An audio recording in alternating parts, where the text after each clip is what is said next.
Hey guys, this is Chelsea. Welcome to my channel. Today I'll be reviewing all the books that I read in July. There's only 2 of them, so this will be very quick.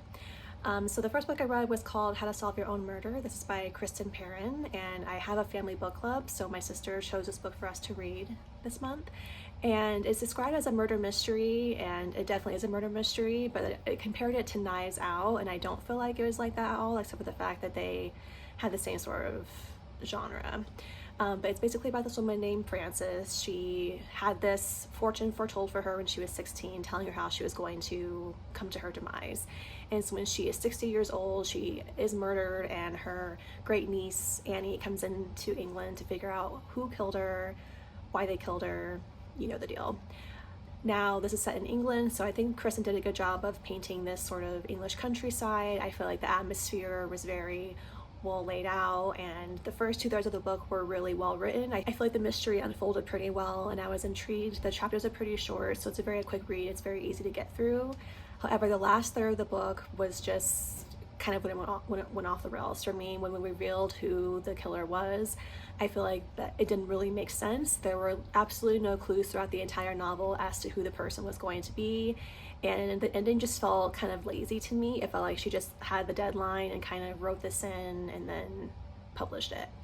So unfortunately, I won't be reading the second book. The second book is supposed to come out next year, and it didn't really get a whole lot of good reviews on Goodreads either, so if that's any indication, I guess.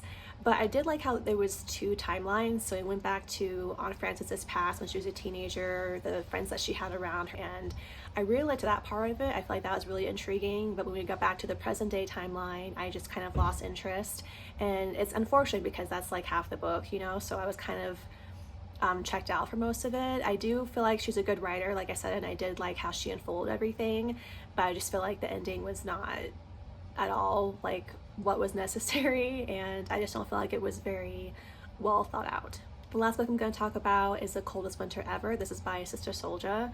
Now, I had a friend recommend this to me at my work, and I did not know that Sister Souljah was a writer. I just know her as being a rapper, and she actually has a whole series from Winter's perspective, as well as her love interest in the book as well, so I might kind of peer off and read some of those. I am reading the second book to it right now. Anyway, so the first book is called The Coldest Winter Ever, and it's about a teenager named Winter, and she starts off, I think, 15 years old, and her dad is a criminal. He's involved in the schmug business, and they live in Brooklyn, but they move to the suburbs, and so her dad goes to prison, and then we see the disintegration of the family after that, how they all get pulled apart, and how Winter is forced to survive on her own.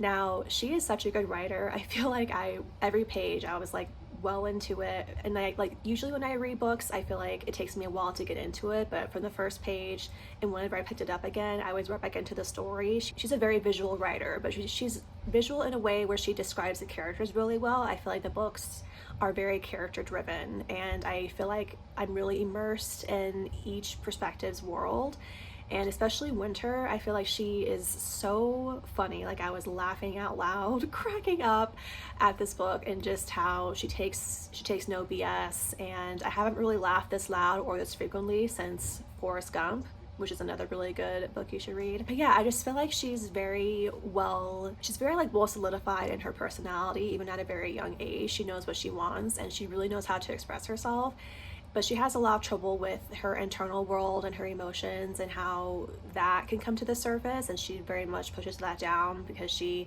lives in a world where, you know, she has to survive, and it's very much like next thing. She's just trying to keep hustling and keep going on, and so I really like that we sort of see her inner landscape as well. And I just feel like Sister Souljah's writing was just very surprising to me because, like I said, I didn't know that she was also this artist in such a different way. But she also inserts herself in the book because there's a character in there called Sister Souljah, and it's really interesting to see how she makes fun of herself, but from the perspective of how perhaps the media views her, and she's just very self-aware of who she is as a person, but also how the public views her. And I just feel like that sort of duality was really interesting to read and to sort of submerge myself in when I was reading this book. But yeah, I'm currently reading the second one. I'm only like maybe 100 pages in, but I don't know, I feel like I unfortunately, when I was looking for this book, I read a couple of the reviews and they did have spoilers, so I just keep having that in the back of my head, unfortunately. But I am going to continue to read it because, like I said, I really do feel like she's really good at this and I want to read her other works as well. But yeah, that is my review of the 2 books I read this month. Crazy. But yeah, thank you so much for watching. I'll see you guys next time and have a good rest of your day. Bye.